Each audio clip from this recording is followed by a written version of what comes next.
Okay, you guys. So this is 2.2 divided in integers. Again, remember integers are whole numbers and the opposite. These are the set of rules that we don't need to remember. They are the same with multiplication. When I'm dividing a positive times a positive, I'm going to get a positive happy face, yes? When I'm dividing negative times a negative, I also get a positive number.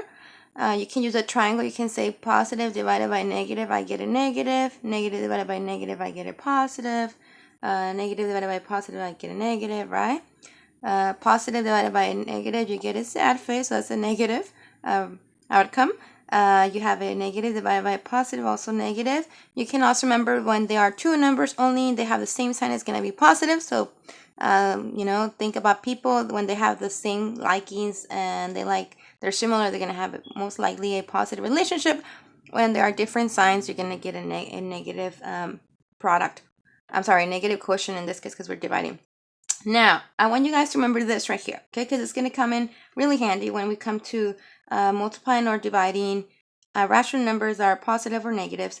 When you have an even amount of negatives, let's have an S right there, the answer is going to be positive, okay? When you have an odd amount of negatives, you're going to get an answer that is going to be a negative, okay? So let's just go over that really quick.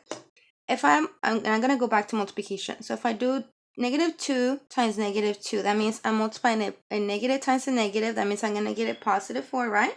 So in this case, I'm going to get in this one right here, that's going to be a positive 4. And then if I multiply 4 times a negative 2, right, I'm going to get a negative, right? So that's going to give me negative 8. So then negative 8 times negative 2, again, negative times a negative gives me positive, so that would be positive 16, okay? I personally do not go I don't do one by one. I just look at this. If there's 1, 2, 3, 4 negatives, that's an even amount of negatives. The answer is going to be positive. And I just go 2 times 2 is 4. And then times 4, that's 16. Okay.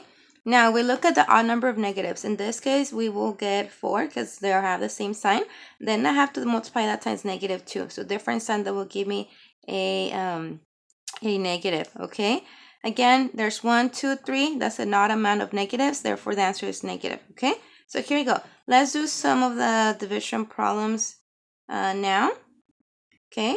So let's start with this one right here. So I'm going to erase that right here.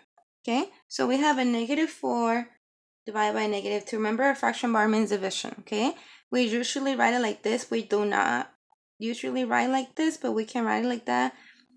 Also, okay, so we have a fraction, then I have a negative times a negative 4 divided by negative 2. So I'm going to take those absolute values. So 4 divided by 2 is 2. And I'm going to look.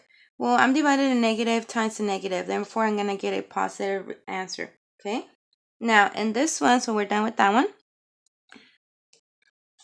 So now let's look at this one right here. We have a negative 4 divided by a positive 2. Okay. So again, I'm going to take the absolute values. 4 divided by 2 is 2. And because I'm dividing negative by a positive, I'm going to get a negative answer. Okay. So this one. And then what if I have 4 divided by negative 2?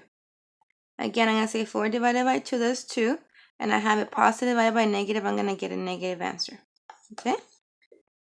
And then I'm going to just go and show you what we meant by having odd number of negatives. So in this case, I have 4 negatives, okay? So negative 8 divided by negative 4, again, negative divided by negative gives me a positive, so that will give me a 2 divided by negative 2 divided by negative 2, that gives me a positive 1, so the answer is positive. Again, even amount of negatives gives me positive answers, odd number of negatives give me a negative answer. So let me give you a few prompts for you to do for your homework to be ready for tomorrow's lesson.